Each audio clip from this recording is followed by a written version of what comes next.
Hello and welcome to another episode of the NHL Weekly. I'm Kyle Winkler, and today's team preview is over the New York Islanders. The New York Islanders, going into this season, have a lot to prove. They went up against the Pittsburgh Penguins and against all odds brought them to Game 7 and almost won, and I was very impressed with them.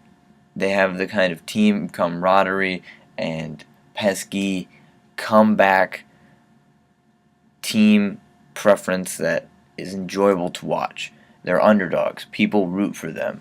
And that's what you want to see when you go and see an NHL game. You want to have those kind of teams. And that's the kind that the New York Islanders are. They have newly captained John Tavares. He's going to lead this team. And I think this guy has already proven to the NHL that he's one of the elite.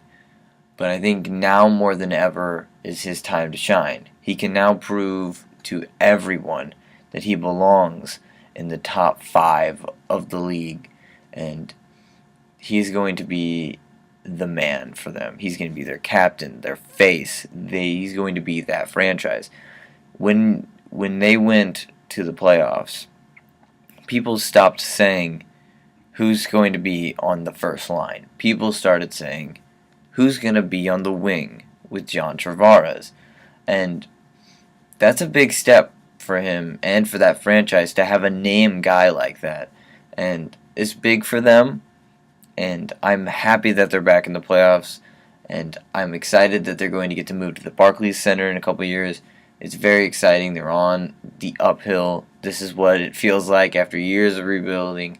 This is finally what it feels like.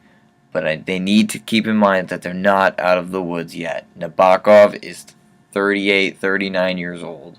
The guy is not going to be around forever. They need to find a goalie. That is still apparent. In my opinion, if the deal was on the table for Corey Schneider for a first-round pick, you absolutely should have done that.